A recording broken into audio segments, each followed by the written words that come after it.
What's up, Raptors fans? Welcome to the Warriors Report. It's time to talk about some players as we approach the NBA trade deadline. We hear more news about players becoming available, the latest being Richaun Holmes from the Sacramento Kings. Now, Richaun Holmes is a name that has been linked to the Raptors in the past, particularly in last year's NBA trade deadline. There's rumors about the Raptors looking to acquire Richaun Holmes. Obviously, no deal did come to fruition, and he was a free agent, and again, his name was linked to the Raptors, and he ended up re-signing with the Sacramento Kings. So for today's video, I want to talk about whether or not the Raptors should acquire Richaun Holmes and some of the positives and negatives. So I don't want to have a biased opinion. I'm going to take a look at both sides here. So if you're ready to watch this video, make sure to hit the like button. If you want to hit the subscribe button for the latest Raptors content, we're on our way to 2,900 subscribers.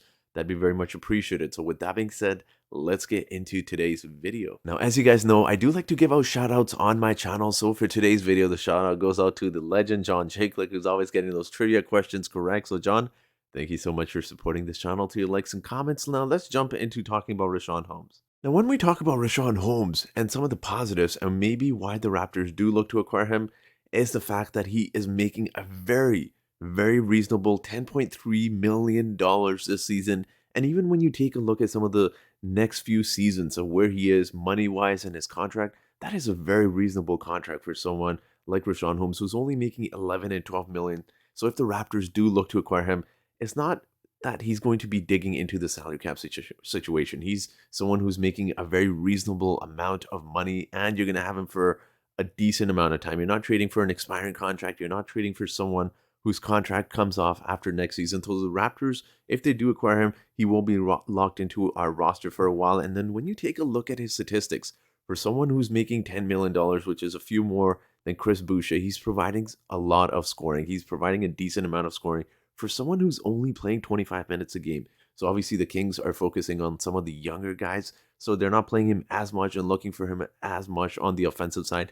But for someone who's giving you 12.2 points, also 8.2 rebounds, as well as 1.1 blocks in 25 minutes, I'd say that's a pretty nice player for someone who's only making 10 and will be making $12 million in the near future. That's a really good production-wise from Richaun Holmes. I think he could be a very nice piece for the Raptors off of that struggling bench which we've talked about so much. But when you talk about the blocks, right? I mean, I'm not saying he's a great rim protector, but for his career, he's average 1.1 block, which is still better than some of the guys we have. Now, obviously, besides Chris Boucher, but he does do this at a very efficient level as well. He's not just giving you points. When you take a look at his field goal percentage has actually gone up from the previous season, which is awesome to see because he was already hitting some of his shots at a very high clip at 63.7%. And this season, he's raised that even higher to 69.8%.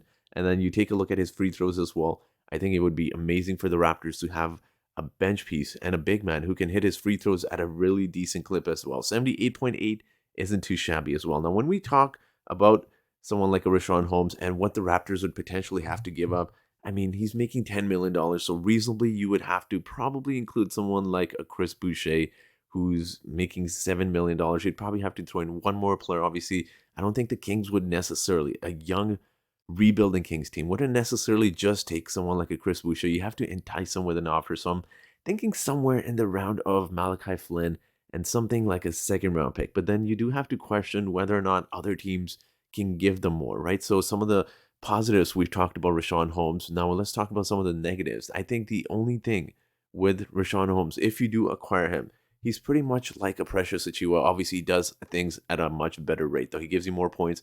He hits his shot more efficiently. He's hitting his free throws more efficiently as well. So the only question is, if the Raptors do trade for him, is he going to hinder the growth of someone like a Precious Achiuwa? Because we know the Raptors have Kem Birch, Precious, and then you acquire him, that would be Richaun Holmes. So three, essentially, power forward / centers who can't stretch the floor. So that is one more issue we'd have to keep in mind.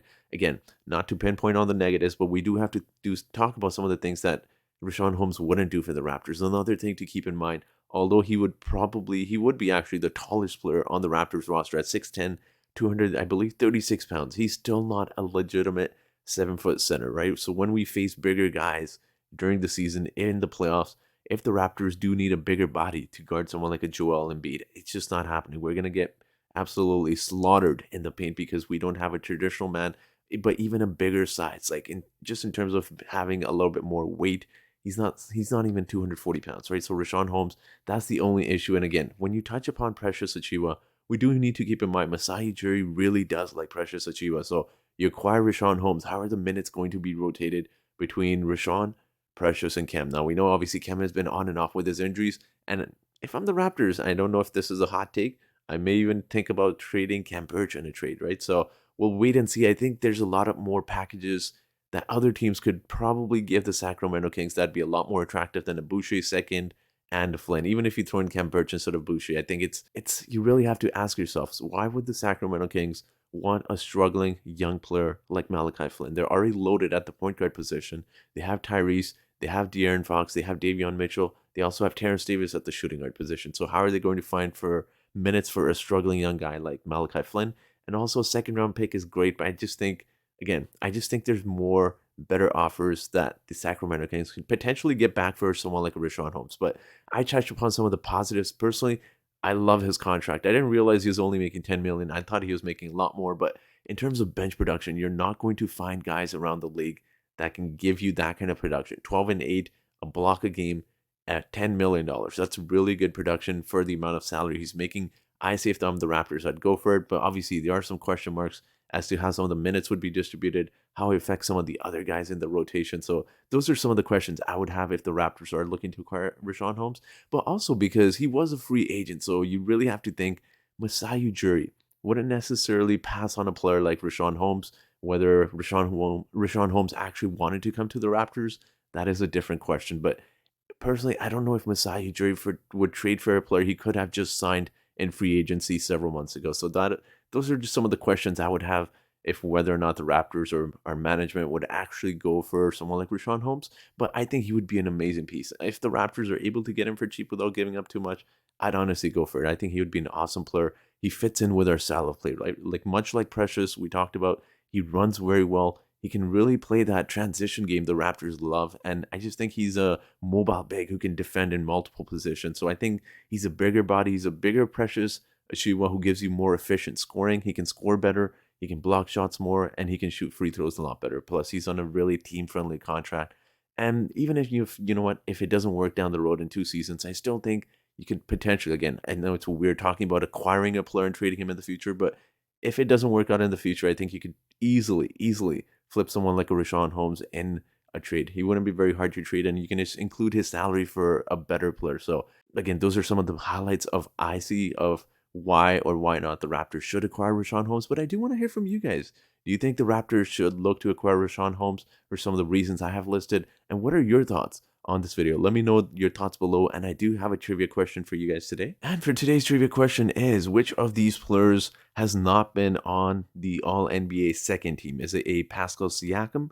Is it B, Chris Bosh? Is it C, DeMar DeRozan? Or is it D, Kyle Lowry? So whoever answers this trivia question correctly first in the comment section gets a shout out in my next video. So thank you guys for your continuous support of this channel. I do want to hear from you guys. So make sure to leave your thoughts down below.